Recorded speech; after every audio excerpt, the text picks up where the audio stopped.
Hello friends, मैं आपका doctor Pankaj Chaturvedi, dermatologist from new Delhi.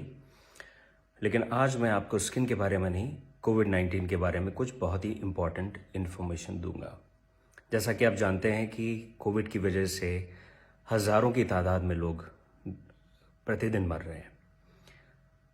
Chaotic माहौल है हर जगह, ऑक्सीजन नहीं है, बेड्स नहीं है, हेल्थ सिस्टम क्रैश कर चुका है। लोगों को समझ में नहीं आ रहा कि वो करें तो करें क्या।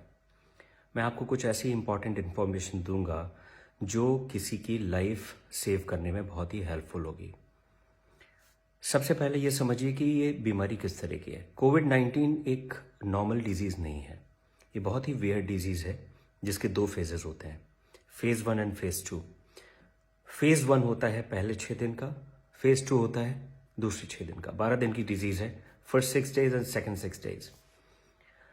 आपके लिए ये बहुत ही इम्पॉर्टेंट है जानना कि जो कोविड में मोर्टेलिटीज़ हैं, जो लोगों की डेथ्स हो रही हैं, लोग वेंटिलेटर पे जा रहे हैं और जिनको ऑक्सीजन की ज़रूरत पड़ रही है, वो फर्स्ट 6 डेज़ में नहीं पड़ती, वो सेकेंड 6 डेज़ में पड़ती है। This Covid is dangerous in the second phase, not in the first one. तो अगर आप टाइमली आइडेंटिफाई कर लें कि आपका ये जो सेकेंड फेज है कब शुरू हो रहा है और टाइमली अगर आप ट्रीटमेंट शुरू कर दें तो आप उस ऑक्सीजन वाले फेज में जाने से बच सकते हैं। तो सबसे पहले जिस दिन आपके सिम्टम्स शुरू होते हैं कोविड के, fever, body ache, diarrhoea, loss of smell, loss of taste, या जिस दिन आपकी रिपोर्ट पॉजिटिव आती है, दैट इज़ डे 1, तो फर्स्ट 5 डेज आप नॉर्मल मेडिसिन लेंगे, doxycycline, azithromycin, ivermectin, vitamin C, zinc, Fabiflu. इसमें अपनी डाइट पे फोकस करें, हाइड्रेट करें और रेस्ट करें। इसमें आपको पैनिक होने की ज़रूरत नहीं है। आपको केयरफुल रहना है जिस दिन आपका 6th डे है और 7th डे है। 6th एंड 7th डे से आप केयरफुल हो जाएंगे और अगले 1 हफ्ते तक you will be very very careful, because इसी फेज में कॉम्प्लिकेशंस बिल्डअप होते हैं और इसी फेज में लोगों की डेथ्स होती है।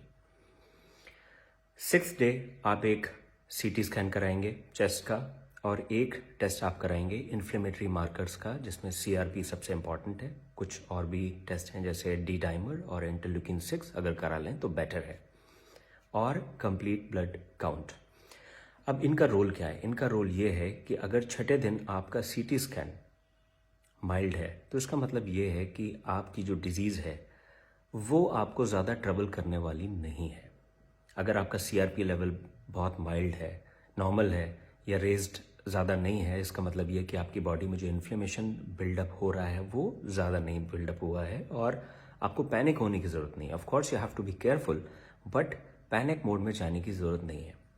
लेकिन अगर आपका CT स्कैन शो कर रहा है कि आपके चेस्ट में लंग इन्वॉल्वमेंट मॉडरेट है या सिवियर है और आपका CRP लेवल भी बढ़ा हुआ है, that means you will be in trouble after few days. इसलिए आपको बहुत ही केयरफुल रहना है। अगर ये लेवल्स आपके मॉडरेट टू सीवियर आते हैं, CRP का लेवल बढ़ा हुआ आता है, तो immediately you will consult a physician and from 6th और 7th day you will start your steroids and blood thinners. ये 2 चीज़ें हैं जो पेशेंट की जान बचाती हैं अगर टाइमली आप स्टेरॉइड शुरू करें और टाइमली ब्लड थिनर शुरू करें। लेकिन इसका मतलब ये नहीं कि आप अपने आप को सेल्फ मेडिकेट करें, क्योंकि अगर स्टेरॉइड्स आपने फर्स्ट फेज में ले लिए, क्योंकि आजकल सोशल मीडिया पे और व्हाट्सएप यूनिवर्सिटी में बहुत सारे लोग ज्ञान देते हैं कि हाँ स्टेरॉइड्स बड़े यूज़फुल हैं, और जैसे ही पेशेंट्स की रिपोर्ट आती है डे 1 से वो स्टेरॉइड शुरू कर देते हैं। That is bad.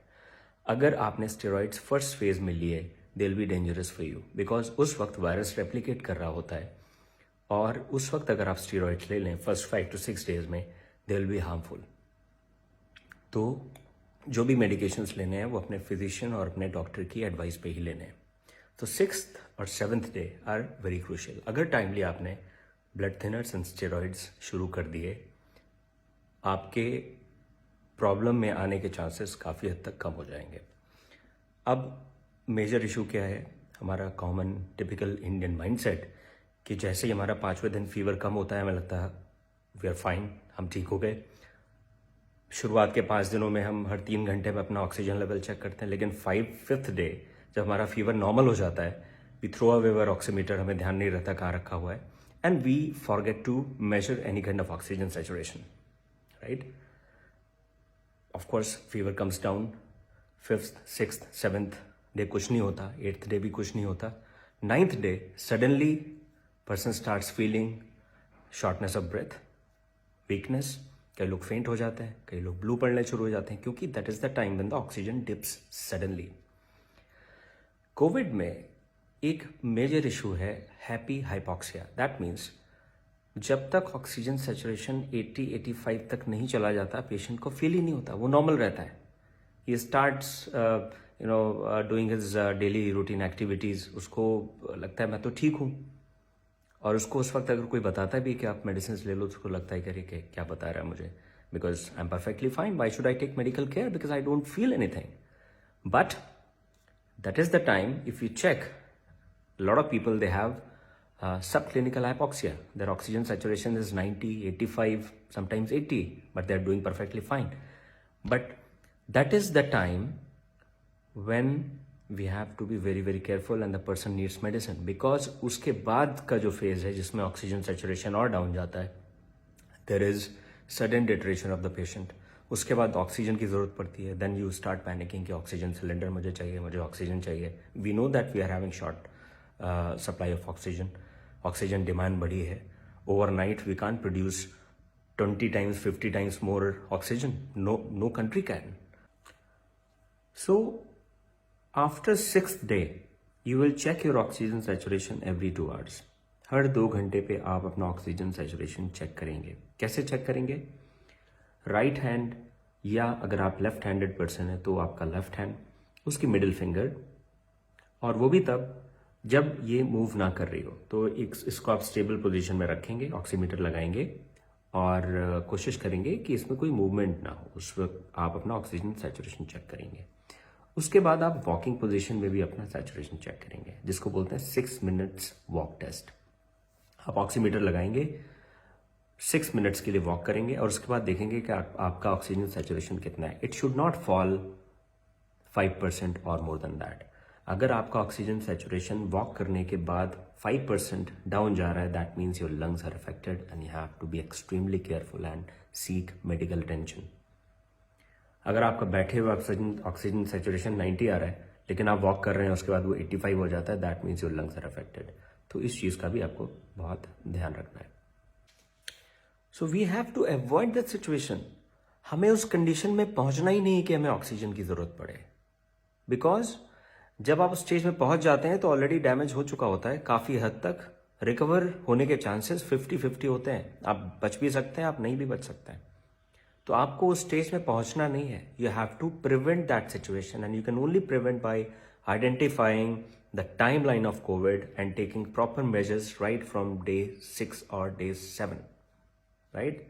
If you'll do that, most probably you will sail through, most probably आप बच जाएंगे और अपने आसपास जो भी आपके रिश्तेदार हैं, जो भी आपके फ्रेंड्स हैं, फैमिली मेम्बर्स हैं, उनको भी आप बचाने में हेल्प करेंगे।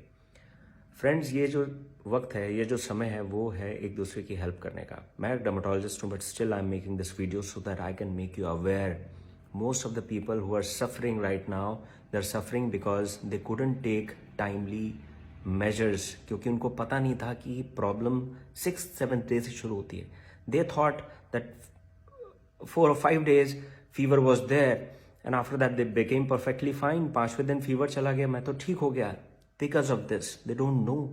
Please educate them, okay? And do not ignore your symptoms. Consult a physician, online consultation कर सकते हैं। स्टैंडर्ड गाइडलाइंस हैं कोविड केयर के, एंड पैनिक में ना रहें। अगर इन चीज़ों को आप फॉलो करेंगे, most of you will be fine. Take my words. Thank you.